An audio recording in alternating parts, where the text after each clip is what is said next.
आज चिंतन में आपके सामने संविधान की बात कर रहा हूं और संविधान के साथ साथ बाबा साहब भीमराव अंबेडकर का और उनके बताए हुए मार्ग के विषय में चर्चा करना चाहूँगा।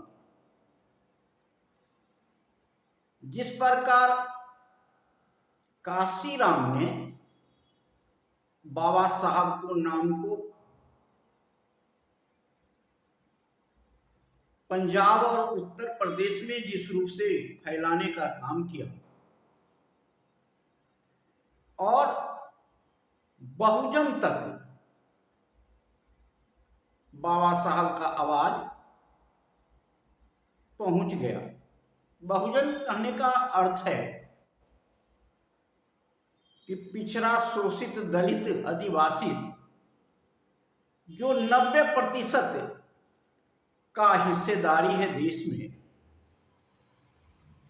उसके पास बाबा साहब का आवाज और संविधान दोनों पहुंच गया काशीराम के माध्यम से।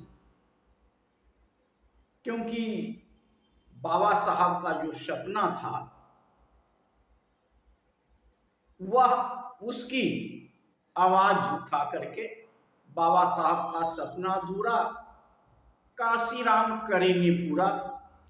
इसी आवाज के द्वारा जन जन तक बाबा साहब की आवाज पहुंच गई। बहुजन के बीच में यह आवाज गई और संविधान को और बाबा साहब को बहुजन ने नजदीकी से जानने का, सुनने का काम किया। लेकिन काशीराम के जाने के बाद, मायावती मुख्यमंत्री के बनने के बाद, वह काशीराम का नारा केवल नारा बन के रह गया, बल्कि जो बाबा साहब का विचारधारा था उस पर कोई काम मायावती के द्वारा नहीं हुआ। क्योंकि आप राजनीतिक विचारधारा, सामाजिक विचारधारा जब तक नहीं बदलेगा तब तक राजनीतिक विचारधारा वह बदलने के बाद भी अस्थायी नहीं रह सकता। इसलिए बाबा साहब ने को पता था कि सत्ता में तो लोग आ जाएंगे, लेकिन सत्ता में बने रहेंगे यह संदेह। क्योंकि बाबा साहब ने इसके लिए उन्होंने बुद्ध धम्म का विचार समाज के बीच में, बहुजन के बीच में दिया, बुद्ध धम्म को दिया। क्योंकि बाबा साहब जानते थे कि हमारा समाज जो है वह किस प्रकार अंधविश्वास में अपने आप को लुटवा रहा है, अंधविश्वास में अपने आप को पीछे ले जा रहा है। यह बाबा साहब जानते थे। इसीलिए उन्होंने खुद भी जो अनुभव किया वह अनुभव के अनुसार सभी धर्मों के विषय में जाना और उन्होंने अंत में जाकर के बुद्ध के धम्म को अपनाने का काम किया। आज अगर मायावती बुद्ध धम्म को आगे बढ़ाए होती, अपने बहुजन के बीच में कोई विकल्प दिया होता, तो सामाजिक रूप से जो हमारा समाज गुलाम है उससे आजाद हो सकता था। सामाजिक रूप से आजादी जब उसको मिल जाती तो वह राजनीतिक आजादी में वह अस्थायी रूप से रहता। आज हम बाबा साहब को नाम लेते हैं, संविधान को नाम लेते हैं, लेकिन बाबा साहब के विचार के अनुसार बाबा साहब ने जो कहा है, जो नागपुर की रैली में उन्होंने शपथ ली थी, जो 22 प्रतिज्ञा उन्होंने किया था, उसके संबंध में मायावती ने कोई काम नहीं किया, उसके लिए कोई विकल्प नहीं दिया। आज भी हमारे बहुजन समाज के बीच में यह विकल्प नहीं है। मंचों पर, बड़े बड़े मंचों पर तो हम बोल लेते हैं कि हम बाबा साहब के साथ हैं, बाबा साहब को विचार मानते हैं, हम बुद्ध के साथ हैं, हम सावित्रीबाई फुले के साथ हैं, लेकिन मंच के बाद वह जब घर में जाते हैं तो वह फिर वही करते हैं। क्योंकि उनको कोई विकल्प नहीं दिया गया, कोई रास्ता नहीं दिया गया कि अंधविश्वास से निकलने के लिए उनके पास कोई रास्ता नहीं मिला, कोई विकल्प नहीं मिला। इसलिए आज हमारा बहुजन समाज आज भी सामाजिक गुलामी झेल रहा है। जो हजारों साल से चला आ रहा है उसको हटाना इतना आसान नहीं है, लेकिन जिस प्रकार मायावती उत्तर प्रदेश में सत्ता में आने का काम किया तो उनको इस पर काम करना चाहिए था, लेकिन उन्होंने भी जिस आदमी को टिकट दिया था अपने पार्टी के द्वारा, जिनको उन्होंने टिकट दिया था, उनके दबाव में आकर के उन्होंने यह काम नहीं किया।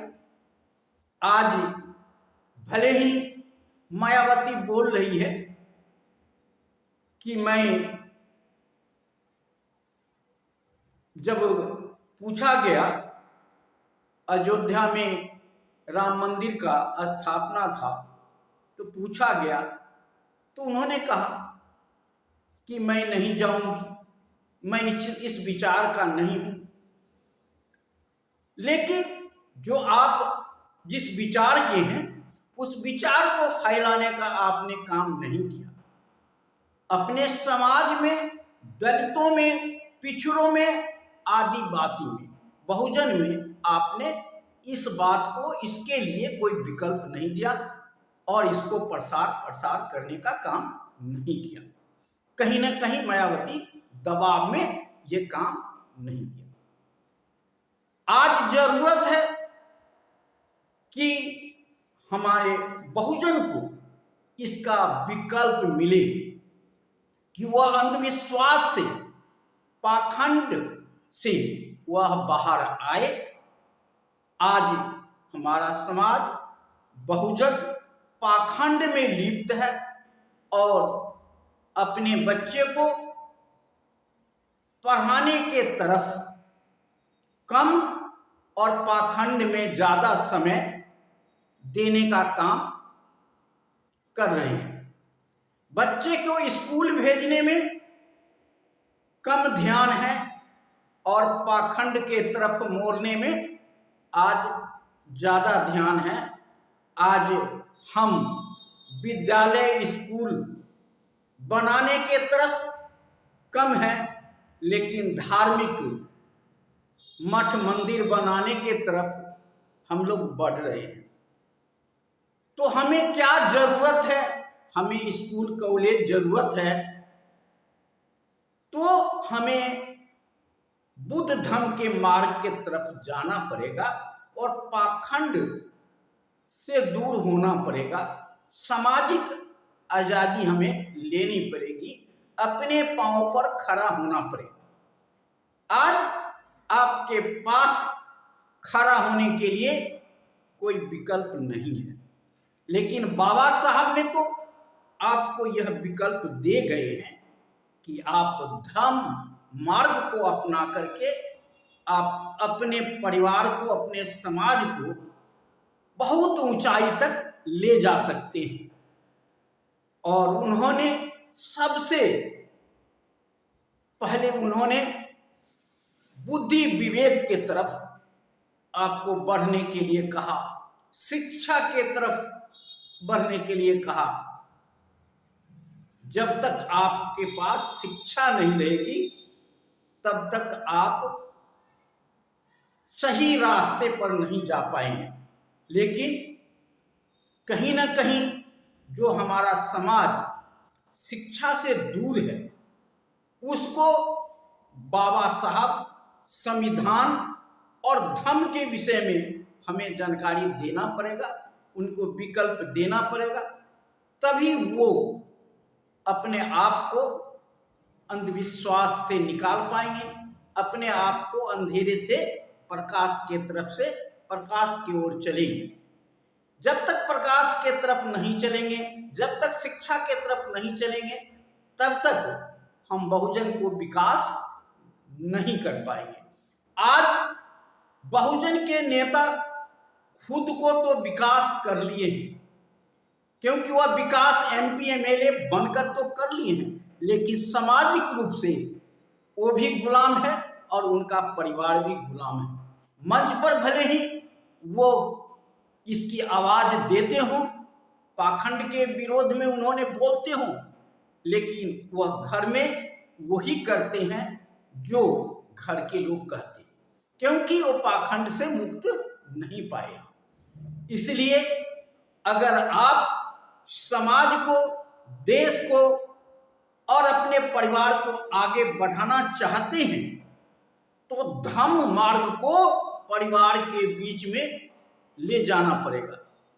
अगर धम्म मार्ग परिवार के बीच में, समाज के बीच में जाएगा तो समाज के बीच में एकता, भाईचारा, प्यार, मोहब्बत और यह जाति पाति, ऊंच नीच बिल्कुल खत्म हो जाएगा। लोग समानता में जीवन जिएंगे, एक मानव के रूप में जिएगा। आज मानव के रूप में नहीं जीता है, वह या तो अगड़ा या पिछड़ा के रूप में जीता है और ऊपर और नीचे के रूप में जीता है। इसलिए इसमें आपका भावना जो है, आपका हीन भावना दिखाई पड़ता है, क्योंकि लोगों ने आपको नीचा कहता है तो आप नीचा समझ करके आप उसको बर्दाश्त कर लेते हैं, सहन कर लेते हैं कि हम नीचा हैं। जब तक आपको उठने का साहस नहीं होगा तब तक कोई उठाएगा नहीं। आप उठना नहीं चाहेंगे तब तक कोई उठाएगा नहीं। आप प्रयास कीजिए और धम्म के मार्ग को अपनाइए, आप जरूर उठेंगे और जरूर आगे बढ़ेंगे और अपने परिवार, समाज और देश को भी आगे बढ़ाएंगे। इसीलिए बाबा साहब का जो संविधान के माध्यम से दिया, संविधान में भी धम्म का विचार उन्होंने दिया, समानता का विचार दिया, छुआछूत को बात खत्म किया। वह कहाँ से आया? वह बुद्ध धम्म से आया और आज हमें बुद्ध धम्म के तरफ समाज को ले जाना पड़ेगा, तब ये हमारा भारतवर्ष शांति के मार्ग पे जा सकता है और विकास के नाम से विकास के तरफ जा सकता है। आज जो इस मार्ग पर चल के, बुद्ध धम्म के मार्ग पर चल करके विश्व के कई देश बहुत विकसित राष्ट्र में गिना जाता है, और हम भी एक समय गिने जा रहे थे। हम भी, भारत भी एक समय सोने की चिड़िया था और आज भी सोने की चिड़िया बन सकता है, लेकिन आपको अपने मानसिकता को बदलना पड़ेगा। आपको और रास्ते पे जाना पड़ेगा और पाखंडवाद, अंधविश्वास से दूर हो जाना पड़ेगा। आज अंधविश्वास में पड़ करके आपने देखा होगा हजारों के हजार लोग को किसी न किसी अंधविश्वास के कारण खतरा हो रहा है, जान माल की खतरा हो रहा है, भगदड़ में आदमी मर रहे हैं, अंधविश्वास के कारण मर रहे हैं। जहां उनको जाना चाहिए वहां नहीं जाते।